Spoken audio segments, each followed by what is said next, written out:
తెలుగు లెస్స అన్ని భాషల కన్నా తెలుగు భాష వినాలని తెలియజేసినటువంటి శ్రీజాకి ప్రత్యేక ధన్యవాదాలు తెలియజేస్తూ శ్రీ 10వ తరగతి నుంచి పద్యం మరియు భావం వివరించడానికి మనం ముందుకు వస్తున్నారు. కరతాళ ధ్వనులతో ఆహ్వానించవలసిందిగా కోరుతున్నాం.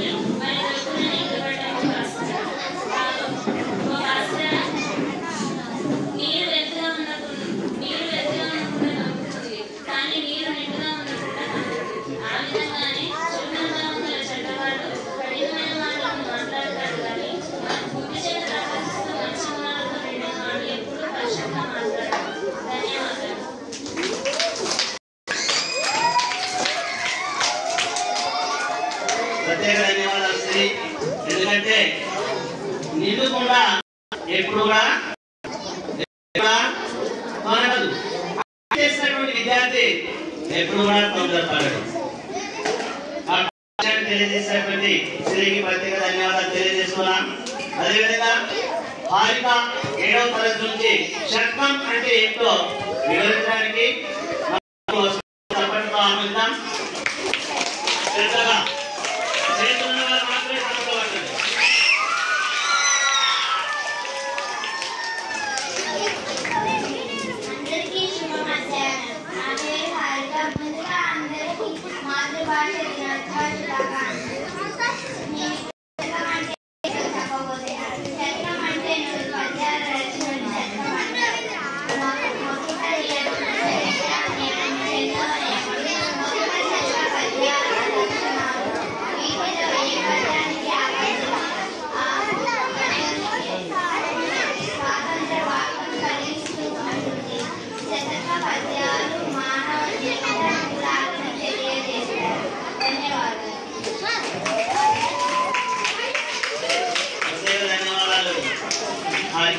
ఎందుకంటే శర్మ అంటే పద్యాలు 100 పద్యాలు 100 పైన ఉన్నటువంటి దాన్ని శర్మ అంటారు. 100 విధాలు ఉంటాయి. ఆ పద్యాలు అనేటటువంటి మనకి ఏం తెలియజేస్తుందంటే సమాజానికి నీతిని తెలియజేస్తూ ఉంటాయి. అలాంటి నీతిని తెలియజేసేటటువంటి శర్మ గురించి వివరించినందుకు ఆయనకు ప్రత్యేక ధన్యవాదాలు. అదేవిధంగా సంజయ్ కవి గురించి వివరించడానికి మన ముందుకు రావడానికి సిద్ధంగా ఉన్నారు. మార్గ మధ్యంలో అనివార్య కారణం వల్ల ఆగిపోయారు కాబట్టి రావడానికి సిద్ధంగా ఉన్నారు. అతని కోసం ఎదురు చూద్దాడి. ఆ తర్వాత నాని 6వ తరగతి నుంచి రావినూతన ప్రేమ్ కుమార్ కవి గురించి వివరించడానికి మన ముందుకు వస్తున్నారు. నాని చప్పట్లు.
ప్రత్యేక ధన్యవాదాలు నాని. ఎందుకంటే రావినూతన ప్రేమ్ కిషోర్ గారు గొప్ప కవి నటుడు అనేటటువంటి విషయాన్ని ప్రతి ఒక్కరు కూడా తెలియజేసినందుకు మీకు ప్రత్యేక ధన్యవాదాలు తెలియజేస్తున్నాను. అదేవిధంగా ఉమా నేహశ్రీ 10వ తరగతి నుంచి శ్రీశ్రీ గురించి శ్రీశ్రీ కవి గురించి తెలియజేయడానికి మన ముందుకు వస్తున్నారు. కరతాళ ధ్వనులతో ఆహ్వానించండి. చప్పట్లు కొట్టాలి.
గబ్బిలం, అదేవిధంగా చలనచిత్రాలలో నవలలోనూ చలనచిత్రాల్లోనూ అనేకమైనటువంటి బహుమతులు పొందుకున్నటువంటి గొప్ప కవి శ్రీశ్రీ.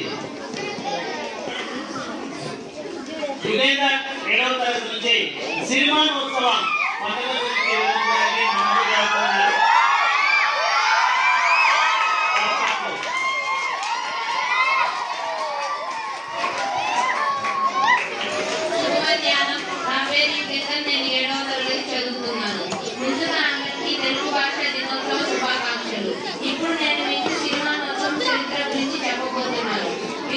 విజయనగరానికి పాలకుడైన విజయనగరానికి చెందిన పైడిమాంబ ఆత్మార్పణ చేసుకొని పైడి తల్లిగా ఆవిర్భవించిందని ఇక్కడ ప్రజలు విశ్వసిస్తారు.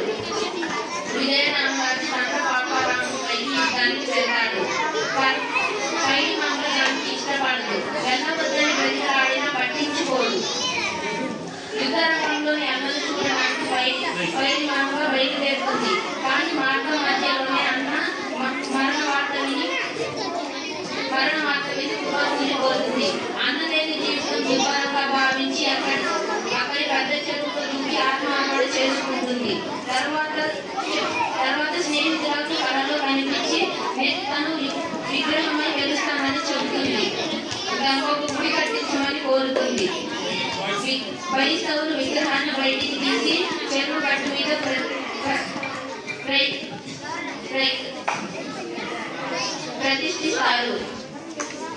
ప్రతిష్ఠిస్తారు. ధన్యవాదాలు.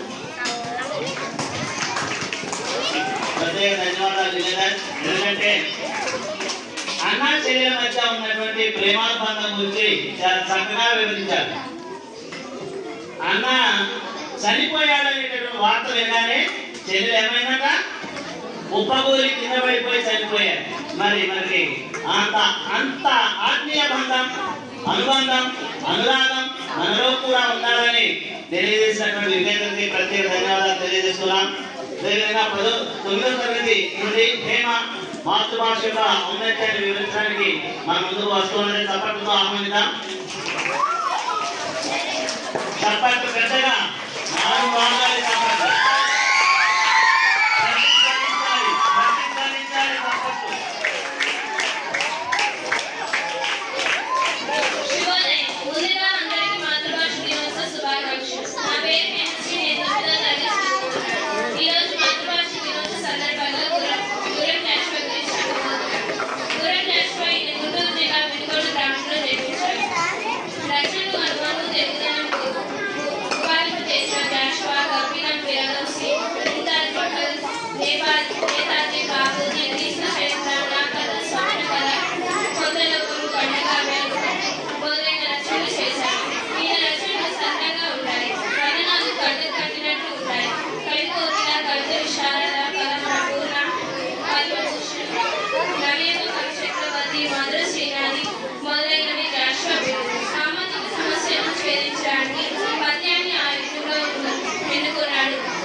ఇప్పుడు 10వ తరగతి విభాగం నుంచి నవ్య గ్రూప్ పాట పాడటానికి మన ముందుకు వస్తున్నారు.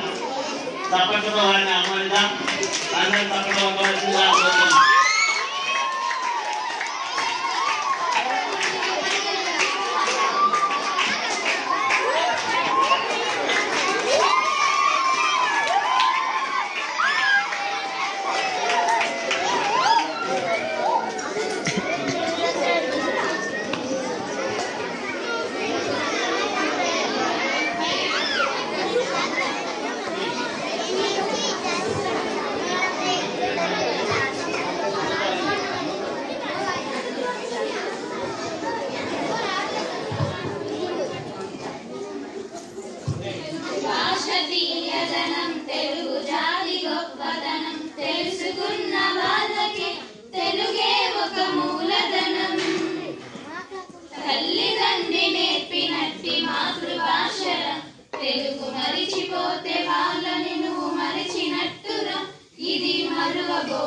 తెలుగు భాష తీయదనం, తెలుగు జాతి గొప్పతనం, తెలుసుకున్న వాళ్ళకి తెలుగే ఒక మూలధనం.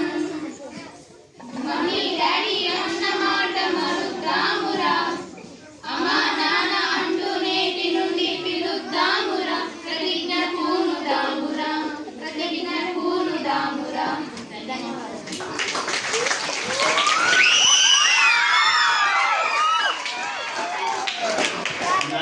బృందానికి ప్రత్యేకమైన ధన్యవాదాలు. ఎందుకంటే తల్లిదండ్రులు నేర్పినటువంటి చక్కనైన భాష, అందమైన భాష, అర్థవంతమైన భాష, తేలికగా మాట్లాడేటటువంటి భాష, సులభంగా అర్థమయ్యేటటువంటి భాష, మాతృభాష గురించి స్పష్టంగా మనందరం కూడా అర్థమయ్యే విధంగా చక్కని పాటను ఆలపించినందుకు ప్రత్యేక ధన్యవాదాలు తెలియజేస్తున్నాం. అదేవిధంగా పక్షులు కూడా తమ కూతను మర్చిపోవాలి. పండితులు కూడా మన యొక్క తెలుగు భాషను పోయారు, కానీ మన భాష మనం మాత్రం ఏం చేస్తున్నాం? అభిమానిస్తున్నామా?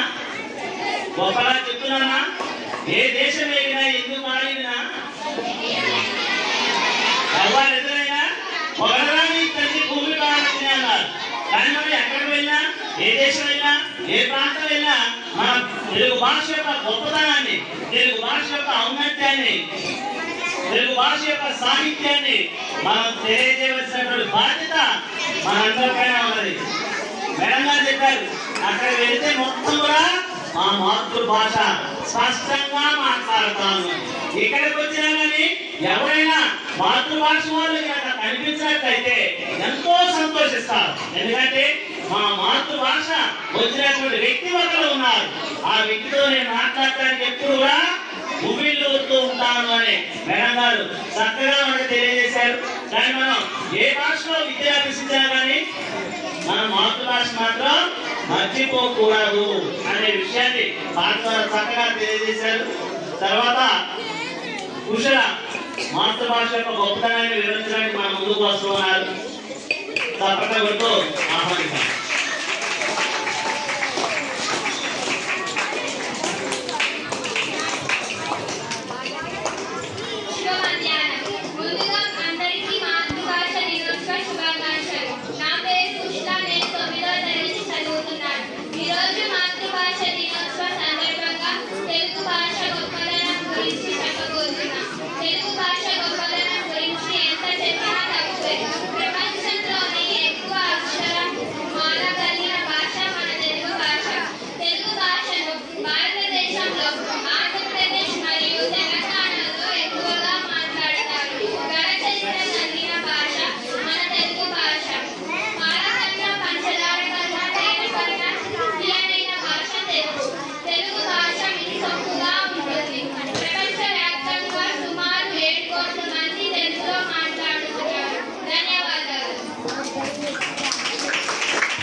నేల మీద, భూమి మీద పుట్టినటువంటి ప్రతి మానవుడితో ఎంతో కొంత ఏముంటుంది? స్వార్థం అనేటటువంటిది ఉంటుంది. సో ఈ యొక్క కార్యక్రమంలో కూడా నాకు కూడా స్వార్థం ఉంది. ఎందుకంటే కొంతమంది విద్యార్థులు మాట్లాడి పద్యభావాలు వివరించిన తర్వాత నాలో కూడా ఉత్సాహం పొందుతూ ఉన్నది. నేను ఏదో ఒకటి చెప్పాలి, ఏదో ఒకటి పాఠంగా పాడాలి, లేకపోతే నాకు తెలిసింది ఏదైనా ఒకటి మీకు తెలియజేయాలనేటటువంటి ఉత్సాహం నాలో కూడా ఉన్నది. కాబట్టి నేను చెప్పబోయేటటువంటి అంశం అక్షరమాల. మనం బంతి పువ్వు తీసుకొని పువ్వులను ఒక మాలగా కూర్చి దారానికి కూర్చినట్లయితే అది ఒక మాలగా ఏర్పడుతుంది, అది ఒక దండగా ఏర్పడుతూ ఉంటుంది. అందులో నుంచి ఏ ఒక్క పువ్వు రాలిపోయినా పువ్వుకి మధ్యలో ఏముంటుంది? గ్యాప్, అంటే దూరం అనేటటువంటిది ఏర్పడుతూ ఉంటుంది. అంటే ఆ మాలకి సంపూర్ణమైనటువంటి మాల కాదు, ఎంతో కొంత లోపం అనేటటువంటిది ఉన్నది. ఆ విధంగానే నేను అచ్చులు హల్లుల్ని ఉపయోగించి అక్షరమాలను తయారు చేశాను.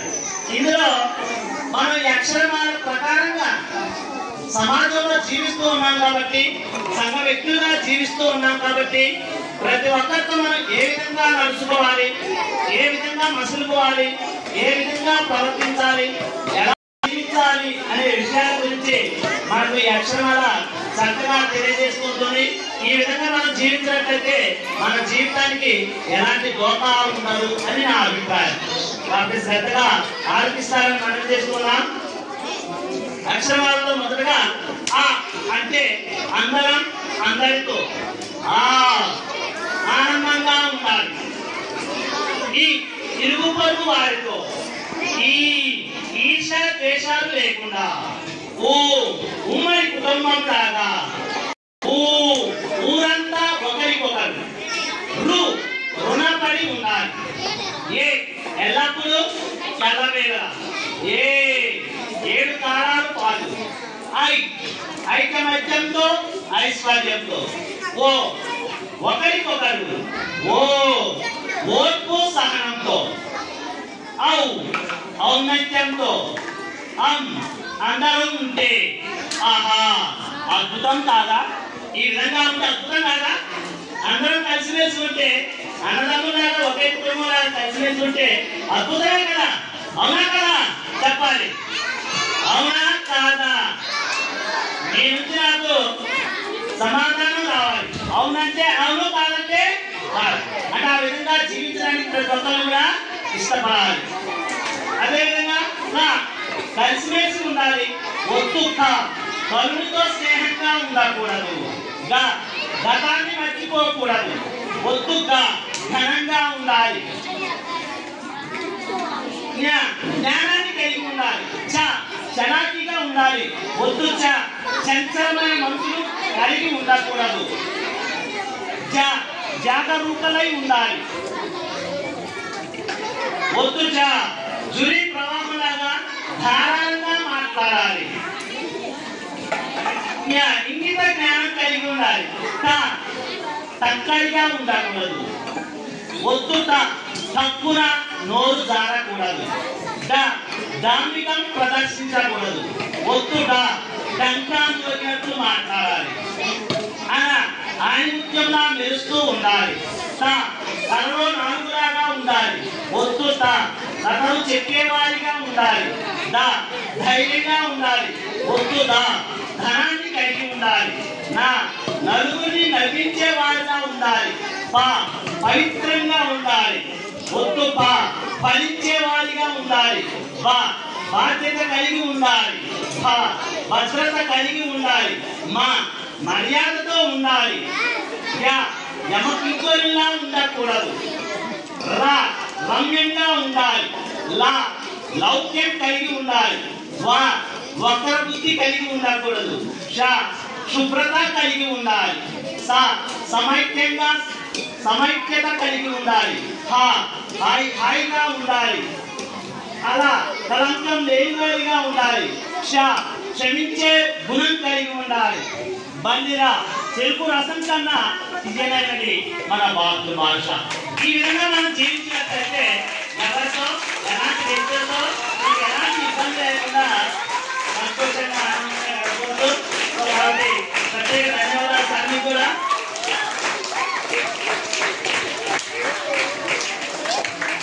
తర్వాత శ్రీజ 10వ తరగతి పద్యం భావం వివరించడానికి మన ముందుకు వస్తున్నది. తప్పటితో ఆహ్వానిద్దాం.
ప్రతిధ్వనించడం లేదు.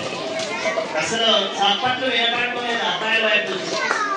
దయచేసి చప్పట్లతో మనం ప్రోత్సహించాలి. తర్వాత 5వ తరగతి నుంచి వనజ అండ్ సాత్విక తేనెల తేటలో మాట్లాడుతాను అంటూ మనల్ని అలరించడానికి మన ముందుకు మన చిన్నారులు వస్తున్నారు. చప్పట్లతో ఆహ్వానించండి. చప్పట్లు